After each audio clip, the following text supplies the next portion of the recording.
Shunaqa kunlar keladi, bizda diplomli ishsizlar paydo bo'ladi. Men ismim Salohiddin. Samarqand viloyatidan Urgut tumanidan. Odamlar ish boshqaruvchilar. Yoshingiz nechida? 15 ta. Maktabda o'qiysizmi hozir? Biz oldindan kompyuterlarga qiziqaydim.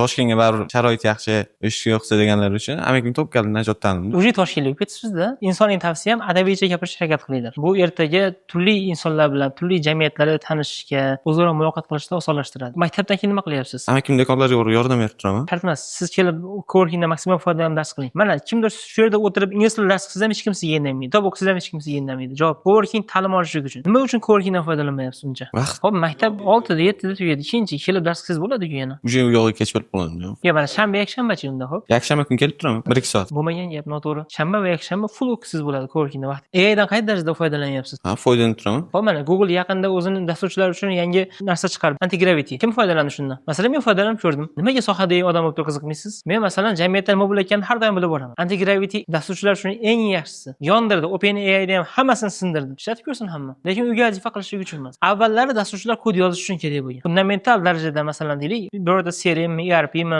landing page'mi. Ertaga bu kompaniyaga kirganingizdan keyin HRdagilar yoki texnik intervyudagi odam aytadiki, mana bu muammoni hal qilib ber deydi. U muammoni xohlasangiz AI bilan hal qilib bering. Xohlasangiz kodni yozing. Kompaniya bunga qiziq emas. Kompaniyaga o'sha ishni qila olishmi? Siz hozirgi o'ylayotgan eng katta maqsadingiz shunaqa bo'lishi kerakki, men buni bilaman, zo'r qila olaman, AIdan qilingan narsani to'g'rilab, jarayonni yaxshilayman va o'shani tayyor taqdim qilaman deb fikrlang. Mana shu to'g'ri yo'l bo'ladi. Siz ertaga kod yozishga majbur emassiz, biling, AI yozadi kodni. Kelajak shunaqa bo'ladi, aniq. Shunga qarab ketilyapti. Borgan sari landing page'larda hozir hech kim tayyorlamay qo'ygan. Katta-katta banklar, sistemalar, ERP sistemalar uchun dasturchilar kerak hozir. Va ular ham vaqtni qisqartirgan dasturchilarni yaxshi ko'radi. Kod yozib o'tiradigan dasturchi kerak emas kompaniyaga. Biling shuni. Kodda avval dasturchilar yozgan, hozir AI yozyapti. Endi asosiy vazifangiz to'g'ri prompt bera olish bo'ladi. Buning uchun ko'proq o'rganish kerak. Kelajak orzularingiz nima? Ingliz tili o'qib, Shveysariya yoki Angliyaga o'qish kerak. Nega aynan Shveysariya yoki Angliya? Imkoniyat katta. Kim aytdi? Akam bola o'zlari Angliyaga o'qishga ketdilar. Grant o'sha kishi havas qilganman. Tavsiya qilgan bo'lardim. Universitetga kirishdi. O'zi yigitlar universitetda o'qish kerak emas, kerak. Faqat to'g'ri universitet tanlash kerak. To'g'ri yo'nalish tanlash kerak. Faqatgina diplom uchun universitetda o'qimoqchi bo'lsangiz o'qimang unda. Ota-onangiz pul sarflayapsiz. Shunaqa kunlar keladi, bizda diplomli ishsizlar paydo bo'ladi. Bu voqelik. Diplom bor,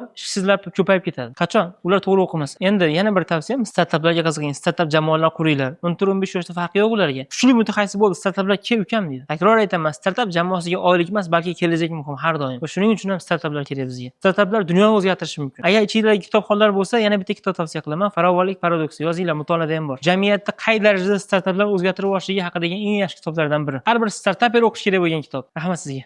Ota-onangizga rahmat. Najot ta'lim.